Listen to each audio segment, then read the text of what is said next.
guys, so I just had a quick question on how to do a single knit in a circle pattern. So for example, if you wanted to make a little dog's mat for them to lay on, which I did in one of my videos, somebody's asked me how I did that. So I'm just going to show you quickly how I did it using our lovely burnt orange chunky wool. And I'm going to start by making a slip knot really quick, pulling the loop through, and then I'm going to chain a couple more. Like so. And then what I'm going to do is I've got 3 on the chain. I've got 1, 2 and 3. In fact, I'm going to put 1 more. I'm going to put 4 on the chain like so. So we've got 1, 2, 3 and 4, these little humps here. So I'm going to take the wool and go back through the next hump along into the second chain. I'm going to go along, bring the wool from behind up through the first one. And then what I did was turn the wool over like so, and then find the humps on the other side to go through. So there's one here, and then there's one here as well. And what that gives me is this type of pattern. So 2 on each side, 1 at the end. And what I'm going to do now is take my working yarn through these loops. It's not quite a circle just yet, as you can see. It's kind of a square with 1 on the end. So I'm going to take the wool up through the loop, and what I'm going to do is create another loop that's not there. So I'm not going to go to this next loop along. I'm going to take this hump from behind, pull the wool through.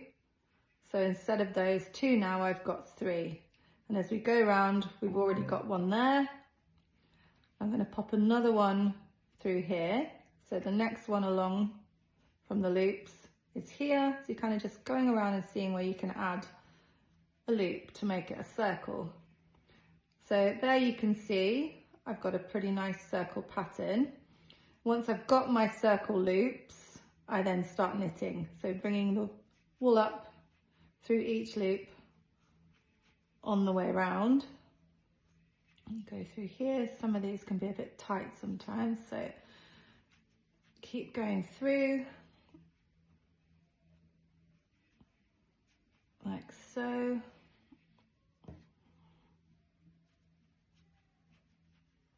And again through each loop.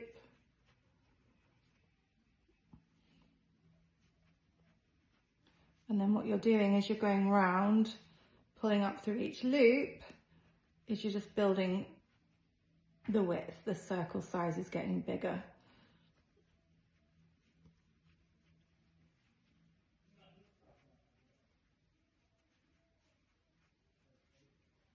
And then you just keep going round. As you can see, we started off with a little one. You've got this lovely little pattern in the middle. I'll just do a few more. I'll speed it up. Now, what you can do is you keep going round now, you'll notice that these are starting to come up. And what we don't want is to come up and build a basket. So to expand your circle, you're going to increase loops. So make loops that aren't there. So you can see between these 2 loops, you've got this hump here. So I'm going to add one on this top side, pull it a little bit bigger, and then go around some more. And then what I'm probably going to do is add one on the other side of it. So about here, I'm going to add another loop that wasn't there before, and then carry on with the normal loops.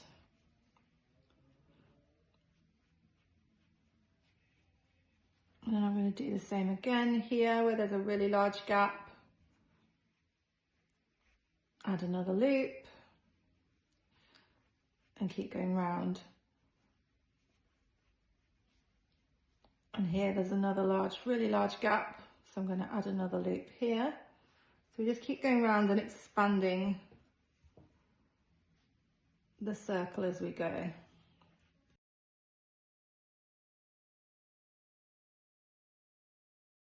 As you go round, as you want to increase the size and circumference, you can just add an extra loop where there isn't one. So there's 2, put 1 in under here. And then carry on going around. You can change colours. You can keep it the same colour, and eventually this will expand out into a much bigger circular pattern. I hope that's helpful. Tag us in your creations and let us know how you get on.